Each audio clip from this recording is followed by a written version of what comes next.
Halo semuanya, perkenalkan nama saya Muhammad Akbar Ardiansa.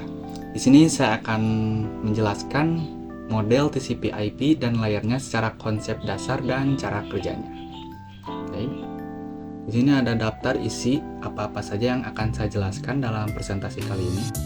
Pertama ada pengenalan TCP/IP, di mana pengenalan ini mencakup definisi, sejarah singkat, dan pentingnya TCP/IP dalam jaringan modern. Setelah itu ada konsep dasar model TCP/IP, di mana arsitektur berlapis, prinsip enkapsulasi data, dan komunikasi end-to-end. Selanjutnya ada layer-layer dalam model TCP/IP. Di sini saya akan memberikan gambaran umum dari 4 layer utama dan fungsi masing-masing layernya. Lalu ada cara kerja model TCP/IP. Saya akan menjelaskan proses pengiriman dan penerimaan data secara enkapsulasi dan dekapsulasi. Lalu ada keunggulan dan keterbatasan. Di sini saya akan memberikan informasi mengenai kelebihan, tantangan, dan perbandingan TCP/IP dengan model OSI. Dan terakhir ada kesimpulan, keringkasan konsep kunci dan prospek masa depan TCP/IP secara keseluruhan. Di sini ada pengenalan dari TCP/IP. TCP/IP atau Transmission Control Protocol adalah standar komunikasi yang digunakan untuk menghubungkan perangkat dalam jaringan. Dikembangkan pada tahun 1970-an oleh DARPA, TCP/IP menjadi fondasi internet modern, di mana protokol ini memungkinkan komunikasi data antar perangkat yang berbeda dan menyediakan aturan standar untuk pengiriman dan penerimaan data. TCP/IP sendiri sangat penting dalam jaringan modern karena fleksibilitas, skalabilitas, dan kemampuannya untuk menghubungkan berbagai jenis perangkat dan sistem operasi. Jadi secara umum, TCP/IP ini adalah fondasi dari internet dan komunikasi data modern, di mana protokol dan standar yang memungkinkan perangkat dengan jenis dan sistem berbeda untuk berbicara satu sama lain dalam jaringan. Nah, selanjutnya kita akan membahas konsep dasar dari TCP/IP. Model TCP/IP didasarkan pada konsep arsitektur berlapis yang membagi fungsi jaringan menjadi layer-layer terpisah.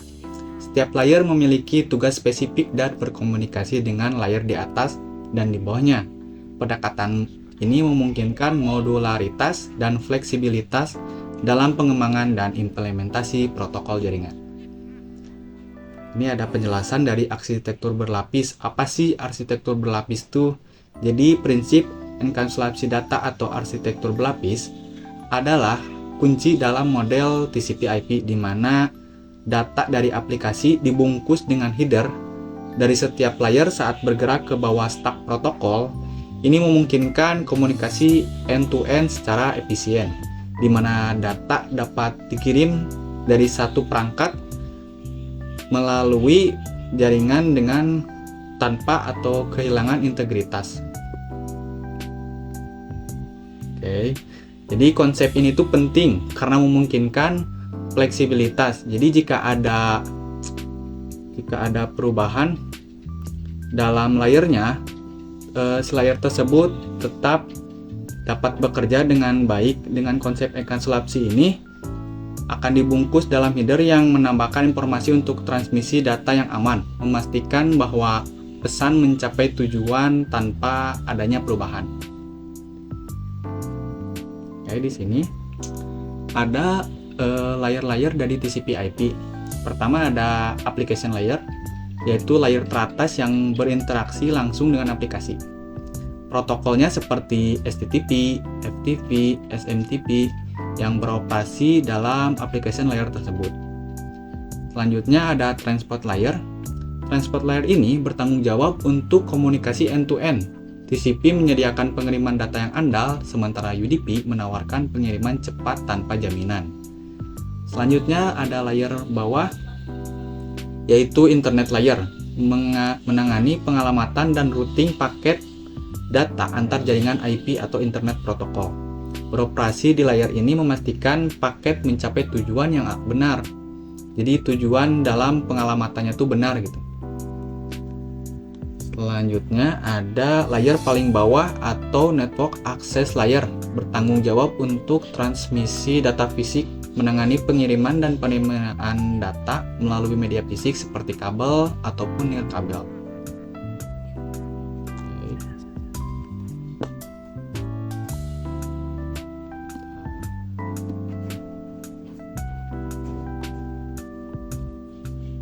Nah, di sini ada application layer atau layer paling atas. Menggunakan protokol aplikasi umumnya tuh ada HTTP, FTP, SMTP, dan DNS. Itu adalah protokol-protokol yang digunakan dalam application layer untuk melakukan pertukaran data. Cara interaksi dengan pengguna di application layer ini berinteraksi langsung melalui antarmuka aplikasi, menerjemahkan perintah penggunaan ke dalam format yang dapat diproses oleh layer di bawahnya. Nah, ini adalah contoh aplikasi yang ada dalam TCP/IP seperti web browser, email client, file transfer tools, dan aplikasi chat.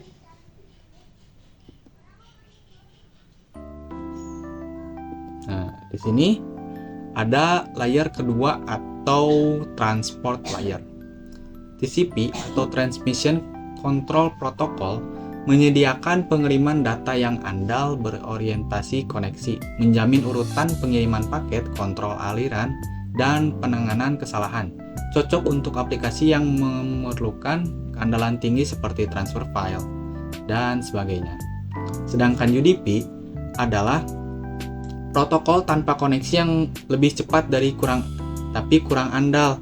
Tidak ada jaminan pengiriman atau urutan paket, cocok untuk aplikasi yang membutuhkan kecepatan seperti streaming, video, atau bermain game online. Lalu ada internet layer. Internet layer atau layer ketiga memiliki peran penting dalam pengalamatan dan routing, di mana internet layer ini bertanggung jawab untuk pengalamatan secara logis dan routing paket data. Dia memungkinkan komunikasi antar jaringan yang berbeda. Setiap perangkat memiliki alamat IP unik untuk identifikasi dan routing. Selanjutnya ada protokol IP dan ECIMP. IP atau Internet Protocol menangani pengalamatan dan fragmentasi paket, sedangkan ECIMP atau Internet Control Message Protocol digunakan untuk pesan error dan kontrol seperti perintah ping untuk memeriksa koneksivitas jaringan lainnya. Nah, ini adalah layer paling bawah atau Network Access Layer. Memiliki fungsi dan tanggung jawab untuk transmisi data fisik, menangani pengiriman dan penerimaan data melalui media fisik seperti kabel ataupun nirkabel. Protokol yang digunakan itu seperti Ethernet, Wi-Fi, Point-to-Point Protocol, ATM atau Asynchronous Transfer Mode adalah protokol-protokol yang digunakan dalam Network Access Layer. Dalam Network Access Layer ini menggunakan perangkat seperti Network Interface Card, NIC, switch, dan router untuk menjalankan operasi pada Network Access Layer. Selanjutnya di sini ada cara kerja model TCP/IP. Pertama, cara kerja secara proses pengiriman datanya. Jadi TCP/IP ini mengirimkan data yang dikirim dari aplikasi, melanjutkannya ke transport layer. Setelah itu diberikan header TCP atau UDP, lalu ke internet layer, ditambah header IP, akhirnya ke layer paling bawah atau Network Access Layer untuk menambahkan header dan terakhir frame. Setelah data diterima oleh Network Access Layer, diperiksa lagi integritas frame-nya apakah sama atau tidak. Setelah itu akan diberikan internet layer. Setelah internet layer memeriksa alamat IP. Setelah itu, transport layer memeriksa port, dan akhirnya data diteruskan ke aplikasi yang sesuai dengan inputan. Selanjutnya ada cara kerja enkapsulasi data dalam model TCP/IP, di mana enkapsulasi data ini menambahkan headernya sendiri ke data dari layer di atasnya. Ini seperti memasukkan surat ke dalam amplop, lalu masukkan ke kotak, lalu masukkan ke tas pengiriman. Selanjutnya ada dekapsulasi data, proses kebalikan dari enkapsulasi. Setiap layer menghapus header atau ditambahkan oleh layer yang sama di sisi pengirim, hingga data asli mencapai aplikasi tujuan. Nah, di sini ada keunggulan dan tantangan dari TCP/IP. Secara keunggulan, TCP/IP itu memiliki keunggulan secara fleksibilitas, skalabilitas, interoperasi, dan tantangannya ada di keterbatasan dan perbandingan dengan model OSI. Oke, pertama saya akan membahas keunggulan secara fleksibilitasnya, di mana model TCP/IP ini sangat fleksibel, memungkinkan integritas teknologi baru dengan mudah. Ini membuatnya adaptif terhadap perkembangan jaringan. Secara skalabilitas, TCP/IP mendukung skalabilitas yang baik, memungkinkan jaringan berkembang dari skala kecil hingga global tanpa perubahan arsitektur yang besar. Secara interoperasi juga, TCP/IP memungkinkan interoperabilitas perangkat dan sistem yang berbeda, menjadikannya standar de facto untuk komunikasi data. Nah, setelah saya tadi menyebutkan keunggulan-keunggulan dari model TCP/IP, di sini ada tantangan tersendiri dari model TCP/IP, yaitu keterbatasannya. TCP/IP ini memiliki keterbatasan untuk keamanan bawaan yang terbatas dan overhead protokol yang dapat mempengaruhi kinerja dari jaringan tertentu. Selanjutnya ada perbandingan nih, model dari TCP/IP itu dengan model OSI. Dibanding dengan model OSI, TCP/IP lebih sederhana dan praktis. Namun, OSI menawarkan pendekatan yang lebih terstruktur untuk pemahaman konseptual jaringan. Jadi, TCP/IP ini memiliki model yang lebih praktis, akan tetapi OSI ini memiliki paket-paket yang lebih luas daripada TCP/IP. Nah, di sini terakhir ada kesimpulan dari materi yang saya jelaskan. Jadi, TCP/IP adalah fondasi komunikasi internet modern yang menawarkan arsitektur berlapis yang efisien untuk transmisi data. Pemahaman mendalam tentang TCP/IP sangat penting bagi profesional IT atau mahasiswa IT karena hampir semua jaringan modern bergantung padanya. Meskipun menghadapi tantangan seperti IP versi 4, address exhaustion, TCP/IP terus berkembang dengan IP version 6 dan optimasi protokol menjamin relevansinya di masa depan. Baik, cukup sekian yang dapat saya sampaikan. Apabila ada kesalahan, mohon dimaafkan. Sampai jumpa di video-video berikutnya. Bye-bye.